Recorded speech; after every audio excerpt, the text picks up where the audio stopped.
So I think we're just at the very beginning of metaverse.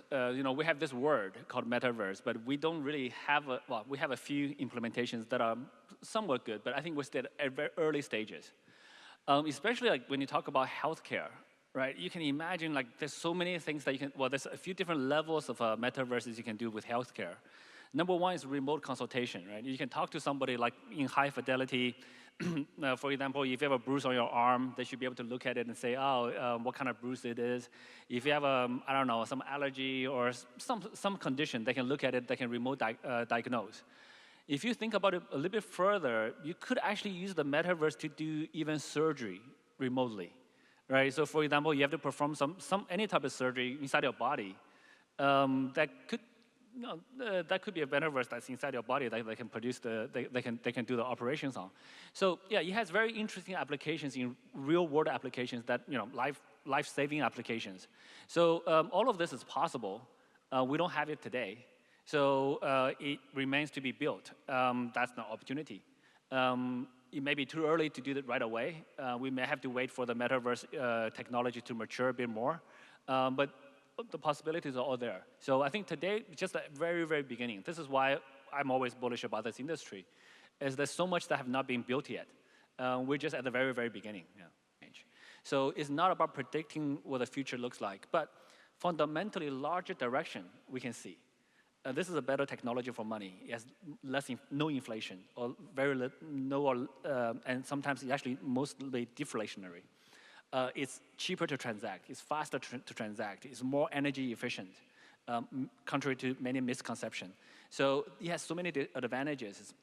This will evolve. We just need to build applications on top of it. And once we build applications on top of it, people will use it. So you don't plan the internet, right? Google built a very good search engine. Then that made the internet so much more useful because now you can find information all over the web. And then there's many social media, and then there's one social media people use. And then, yeah, so all of these things evolve because people build products. So we focus on that. Changing Zhao, also known as CZ, is the leader of Binance, which has solidified its position as the world's largest crypto exchange following the collapse of FTX. CZ has become a prominent figure in the crypto industry, with his words carrying significant influence in the market. Despite facing fear, uncertainty, and doubt in 2022, Binance emerged as the biggest exchange, far surpassing Coinbase and accounting for around 2/3 of all exchange volume in crypto. In Binance's recent Paris event, CZ reflected on the turbulent market of 2022 but expressed optimism for a recovery and a new bull run forming in the rest of 2023. CZ compares investing in cryptocurrency now to investing in the internet in the 1990s, predicting exponential growth and adoption in the years to come. Please take a moment to like this video, subscribe to the channel, and don't forget to drop your comment and observations in the comment section below. Thanks and enjoy the video. Yeah, I think, again, we're at the very beginning stage of NFTs. Like today's, so far we've been mostly selling JPEGs and images, etc. There's some virtual goods in games, but there's a lot of real-world applications, again, we can imagine that we don't have today. I think we're piloting NFT ticketing for sports events, for Lazios in Italy. Now you can show your NFT and that's a ticket. If you think about tickets, it's on a specific day, at a specific seat, that's an NFT.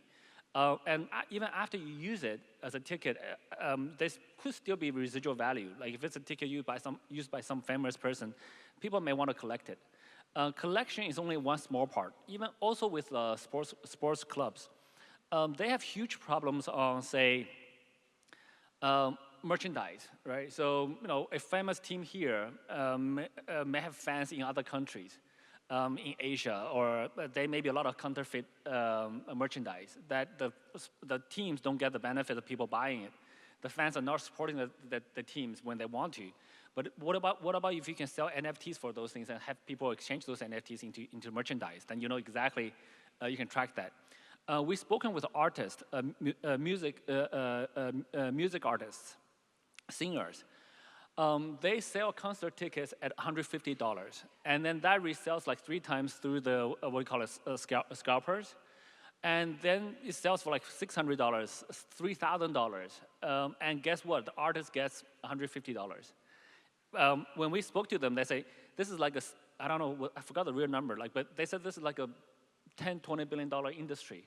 And for this artist alone, right? So this artist, like, we're very willing to change this. The artist will only sell the tickets through NFTs. And you can engineer the NFT so that the artist get a royalty however many percent each time it's resold. Or especially each time if it's resold at a higher price. So the artist still get a percentage of the later sales. And this is a multi-billion-dollar industry, and the artists want to do this. Again, we don't have an application for it today.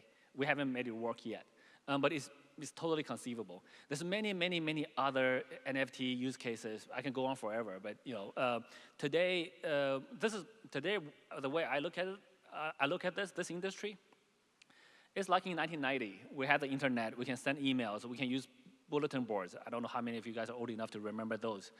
But we can envision video conferencing. We can envision teleconferencing. But guess what? The technology only started to work in the last few years. And even then, it doesn't work so well. Teleconference is still not as good as in person. So all of this are still yet to be built. We're in 1990s for the internet. There's still so much more to be. When people don't learn, we need to make people feel that if they don't learn about crypto, it's like they don't understand money, which is true, which is basically the truth.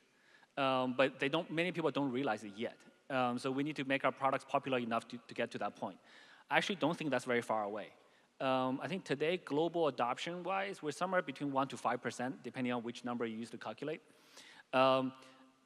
Adoption is exponential growth. For an exponential growth curve, 1% is the half mark. So within a few years, I think we'll see a lot more adoption. So also for this reason, I actually don't spend a lot of my time talking to people who are against crypto. I don't like to play piano to cows, right? So I like to talk to people who want to understand crypto, or at least not against it. So this is this way, I think that's the best use of my time. So I actually very rarely convince people who are against crypto about crypto. I talk to people who either don't know or who wants to know. But I think collectively we just got to continue to push this forward. I think it is extremely important for us to educate regulators, government officials, etc. Because guess what? Regulators usually do not have experience. They normally do not hold crypto, and they're not a user, and they're not an operator. This industry is so new. If you talk to regulators, none of them have ran a cryptocurrency exchange before. So we need to tell them what are the issues we face. We need to tell them how we operate. We need to show them. So now, many regulators around the world, they're looking at KYC, AML. Guess what? Those exist in banking, so that's why they understand it. But when you talk about wallets, when you talk about how do you do multi-sig, how do you do like threshold signatures, how do you handle customer disputes about forks, airdrops, all of these terms, after you explain to them, they understand, but they may not think about it right away. So how do we handle customer disputes? Or even how do we do listing frameworks? What type of coins are there? Like, it's not just stable coin. There's many other type of coins as well. So we absolutely need to do education. So it's critically important that we continue to communicate with regulators and government officials, policymakers. We should not expect them to be expert. That's unfair to them. That's unrealistic. So we just gotta continue to do that communication. I try not to think too much about in this specific hypothetical situation cases, and I actually also don't try to plan too far, too rigidly ahead. The only thing that's useful about a plan is when you're making them. The process of making a plan makes you think about different things. But as soon as a plan is made, it's usually outdated. The world has changed. I tell people don't stick to a plan. Just adapt with the world. Just roll with the punches, whatever you call it. But you got to be able to adapt. You got to be able to adjust and execute. Adjust quickly and execute. So for us, I don't try to predict when there's going to be a financial crisis, when the global economy is going to collapse. We don't worry about that. What we worry about this is a new technology. What applications can we make that people will use? And the more they use this new technology, then they are more insulated from other potential risks, including other collapses, etc. So that's the way I think about it. I don't try to think about, because this thing's going to collapse, we're going to make this, do this thing. Let's just make applications people use. And we need to adjust over time, though. So at the beginning, I can tell you, like at the beginning of 2017, I had no idea I was going to start Binance. And it was up until May that we decided, okay, let's do a crypto-to-crypto exchange. And then we picked the name, and then we started. And then it was at the beginning of June, we said, maybe we should do an ICO. And then mid of June, we launched the ICO. And then we launched in July. By September, we said, well, we need to move out of the country. So we packed up, moved out of the country, and things changed.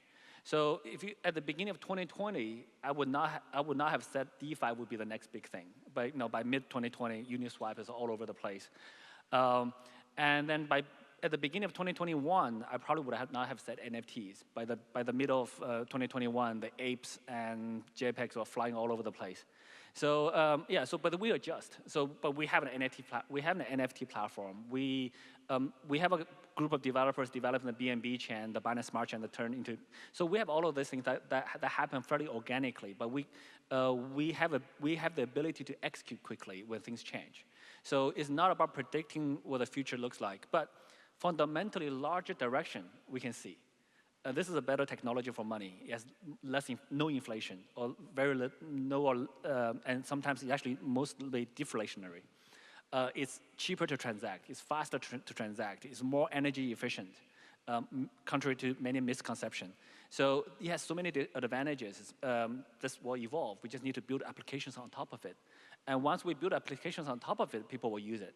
So you don't plan the internet. Right? Google built a very good search engine. Then that made the internet so much more useful because now you can find information all over the web.